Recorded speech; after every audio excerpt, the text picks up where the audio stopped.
नमस्कार दोस्तों, मैं हिमांशु आप सभी का स्वागत करता हूं अपने YouTube चैनल ई सेलिंग ज्ञान में। दोस्तों आज इस वीडियो में मैं आप लोगों के क्वेश्चंस के आंसर दूंगा जो क्वेश्चन आप लोगों ने मुझे YouTube पर और Instagram पर पूछे हैं।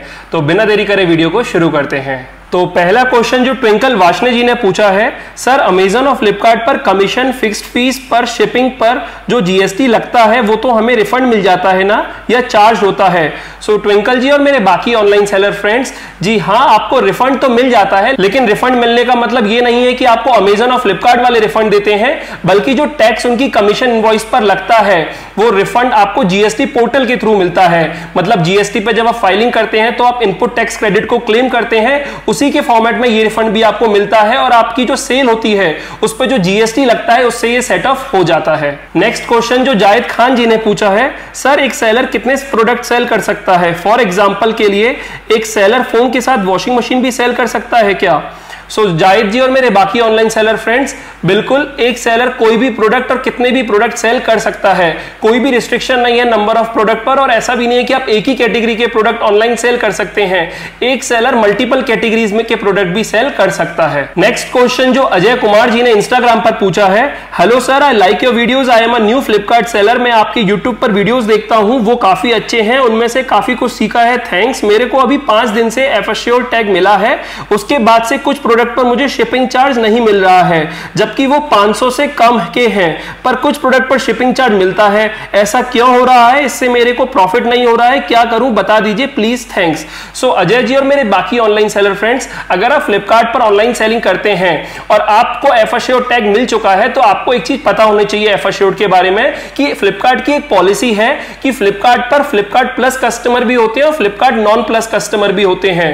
तो फ्लिपकार्ट प्लस कस्टमर को एक प्रिविलेज देता है कि अगर वो एफएसश्योर्ड प्रोडक्ट को परचेज करते हैं तो प्रोडक्ट का अमाउंट कितना भी हो उनको शिपिंग चार्ज जो है वो फ्री लगेगा। और अगर नॉन प्लस कस्टमर है तो उस केस में अगर प्रोडक्ट का अमाउंट 500 से कम है तो फ्लिपकार्ट 40 रुपीज जो है शिपिंग चार्ज करता है, भले ही सेलर शिपिंग चार्ज कर रहा हो या फिर नहीं कर रहा हो। मतलब फ्लिपकार्ट नॉन प्लस कस्टमर से 40 रुपीज शिपिंग चार्ज करता है अगर प्रोडक्ट का अमाउंट जो है वो 500 से कम है। अगर 500 से ज्यादा है तो उस केस में नॉन प्लस कस्टमर को भी कोई शिपिंग चार्ज पे नहीं करना होता। नेक्स्ट क्वेश्चन जो LMW जी ने पूछा है, ब्रांडेड प्रोडक्ट खुद से लिस्ट करें तो ट्रेडमार्क इंफ्रिंजमेंट लग सकता है? Branded product like Samsung, Redmi, Prestige, Whirlpool, LG, Daikin. तो मेरे सभी ऑनलाइन सेलर फ्रेंड्स देखिए, अगर आप ब्रांडेड प्रोडक्ट मार्केट प्लेस पर सेल कर रहे हो तो आपके पास ब्रांड ऑथराइजेशन लेटर होना चाहिए अगर आपको सेफ साइड पर रहना है तो, क्योंकि अगर ब्रांड चाहे तो कभी भी आपके प्रोडक्ट पर इंफ्रिंजमेंट लगा सकती है। तो सेफ साइड पर रहने के लिए आपके पास ब्रांड ऑथराइजेशन लेटर होना चाहिए जिसमें ब्रांड आपको अप्रूव करती है कि आप उनके प्रोडक्ट को सेल करने के लिए ऑथराइज हो। और अगर आपके पास ब्रांड ऑथराइजेशन लेटर होगा तो कभी भी आपको इंफ्रिंजमेंट नहीं लगेगा। नेक्स्ट क्वेश्चन जो ज्योति चेतियार जी ने पूछा है, please make a video on how to manage stock and payment. जैसे कि मैंने 30 यूनिट सेल हुए हैं फर्स्ट मंथ में, तो मैं न्यू सेलर हूं, मुझे 14 डेज के बाद सिर्फ 190 पे आया है और मैं तो स्टॉक में 4-5 हजार लगा चुका था और पेमेंट कम आ रहा है, तो रीस्टॉक कैसे करूंगा? इतना कम पेमेंट आया तो बहुत मुश्किल होगा, एनी सॉल्यूशन? और मेरा नेक्स्ट पे आउट भी 159 ऐसा कुछ दिखा रहा है, कुछ बता सकते हो कैसे मैनेज करना है? ज्यादा पे कब रिलीज होता है? And thank you for taking the efforts, you have answered my every question and I am learning from it, thank you. तो मेरे सभी ऑनलाइन सेलर फ्रेंड्स देखिए, इनका जो क्वेश्चन है उससे मुझे ये लग रहा है कि इन्होंने अपने बिजनेस में इन्वेस्टमेंट बहुत कम की है। अब इन्होंने क्या किया, इन्होंने 4-5 हजार रुपए के प्रोडक्ट खरीदे और उसके ऑर्डर आ गए फ्लिपकार्ट पर या फिर अमेजन पर, और जो पेमेंट की साइकिल है फ्लिपकार्ट और अमेजन की वो 15 दिन की है। तो ऑब्वियसली इनका जो प्रोडक्ट है वो आउट ऑफ स्टॉक हो चुके हैं और ये नए प्रोडक्ट खरीद नहीं पा रहे क्योंकि फ्लिपकार्ट का पेमेंट अभी आया ही नहीं है। तो मेरे सभी ऑनलाइन सेलर फ्रेंड्स देखिए, आपको अपने बिजनेस में एक मिनिमम इन्वेस्टमेंट तो करनी पड़ेगी, और अगर आपको ऑर्डर आ रहे हैं फ्लिपकार्ट पर या फिर अमेजन पर तो ये तो अच्छी बात है।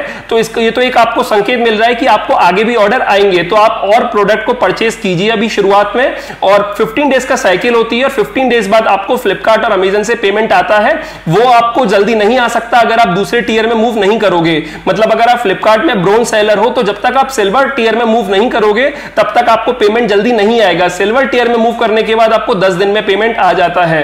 तो इस वजह वजह से आपको थोड़ा सा इन्वेस्टमेंट अभी शुरुआत में बढ़ाना पड़ेगा, जिससे कि आप और प्रोडक्ट की स्टॉकिंग कर सको और ऑर्डर आने पर आपका जो प्रोडक्ट है आउट ऑफ स्टॉक ना हो। कम से कम आपको इतनी तो स्टॉकिंग करनी पड़ेगी कि 15 दिन के ऑर्डर का फ्लो जो है वो मैनेज होता रहे। नेक्स्ट क्वेश्चन जो सुभाशीष रॉय जी ने पूछा है, सर आज फ्लिपकार्ट सेलर पैनल डाउन है क्या, एरर आ रहा है लॉगिन टाइम पर। सो सुभाशीष जी और मेरे बाकी ऑनलाइन सेलर फ्रेंड्स, देखिए अगर आप फ्लिपकार्ट पर ऑनलाइन सेल करते हो तो आप एक बात को अपने दिमाग में रख लीजिए कि फ्लिपकार्ट सेलर पैनल पर इश्यूज टाइमली आते रहते हैं, लेकिन आपको इसे देखकर घबराना नहीं है। कभी भी कोई भी फ्लिपकार्ट सेलर पैनल पर अगर इशू आता है और उस वजह से आप ऑर्डर प्रोसेस नहीं कर पा रहे हैं, तो आप अपनी कंप्यूटर स्क्रीन का स्क्रीनशॉट ले लीजिए और जब भी फ्लिपकार्ट का सेलर पैनल जो है वर्किंग होने लग जाए तो आप जो है टिकट रेज कर दीजिए और मेंशन कर दीजिए कि हम तो ऑर्डर प्रोसेस करना चाह रहे थे लेकिन फ्लिपकार्ट सेलर पैनल पर ही इशू आ रहा था। इससे होगा क्या कि अगर आपके ऑर्डर पर ब्रीच भी लगता है या कुछ इशू होता है जिसकी वजह से आप ऑर्डर प्रोसेस नहीं कर पाते,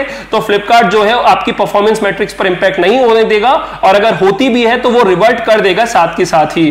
तो इसलिए आपको बस स्क्रीनशॉट लेके रखना है कभी भी अगर फ्लिपकार्ट सेलर पैनल पर कोई इशू आता है तो। नेक्स्ट क्वेश्चन जो एसडी जी ने पूछा है, can you tell approx how many percentage of order get return in clothing business, what is the amount of loss due to return per piece.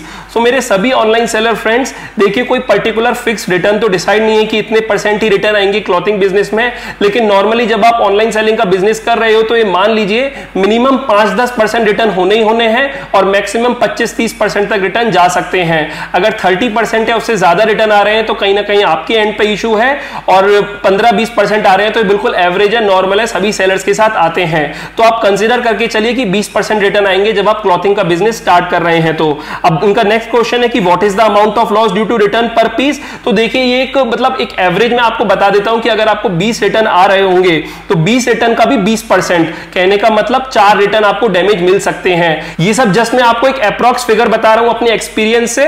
मतलब अगर आपको 100 ऑर्डर अगर आप डिस्पैच करते हो तो 20 रिटर्न आपको आएंगे और 20 रिटर्न आएंगे तो उसमें से 4 आपको डैमेज आएंगे। अब 4 अगर डैमेज है तो उनपे आप सेफ्टी क्लेम या एसपीएफ क्लेम, डिपेंडिंग ऑन अगर आप अमेजन पर कर रहे हो या फिर फ्लिपकार्ट पर कर रहे हो, आप सेफ्टी क्लेम या फिर एसपीएफ क्लेम रेज कर सकते हो। तो फ्लिपकार्ट और अमेजन अगर जेन्युइन क्लेम होगा तो वो अप्रूव कर देते हैं। तो रही बात अमाउंट ऑफ लॉस की, तो देखिए जो लॉस है वो आपको तभी होगा जब आप 4 एसपीएफ क्लेम या फिर सेफ्टी क्लेम करोगे और अमेजन और फ्लिपकार्ट वाले उस क्लेम को अप्रूव नहीं करेंगे। तो मान के चलिए 4 आपको प्रोडक्ट डैमेज मिले और आपने चारों पे क्लेम डाला और 4 में से 2 तो अप्रूव कर दिए, तो 2 का अमाउंट तो लगभग आपको रीइंबर्समेंट हो गया, लेकिन 2 आपको जो है अप्रूव नहीं किए। तो जो 2 की परचेज प्राइस पड़ी होगी 2 प्रोडक्ट की आपको, वो आपके लिए कंप्लीट लॉस है और उसी लॉस को आपको अपने बाकी प्रोडक्ट के प्रॉफिट में एडजस्ट करना पड़ता है। तो बस आज इस वीडियो में इतना ही। आप उम्मीद करता हूं जो सभी क्वेश्चंस के आंसर मैंने आपको दिए हैं वो आपके लिए हेल्पफुल रहे होंगे। अगर आपको वीडियो अच्छी लगी और हेल्पफुल रही हो तो इस वीडियो को लाइक कर दीजिएगा, अपने फ्रेंड्स और फैमिली के साथ ये वीडियो जरूर शेयर कीजिएगा और अगर आप मेरे चैनल पर नए हो और पहली बार आए हो तो इस चैनल को सब्सक्राइब कर दीजिएगा, क्योंकि मैं ऐसे ही ऑनलाइन सेलिंग से जुड़ी वीडियोस अपने चैनल पर लाता रहता हूं। फिलहाल अभी के लिए मैं चलता हूं। Thank you.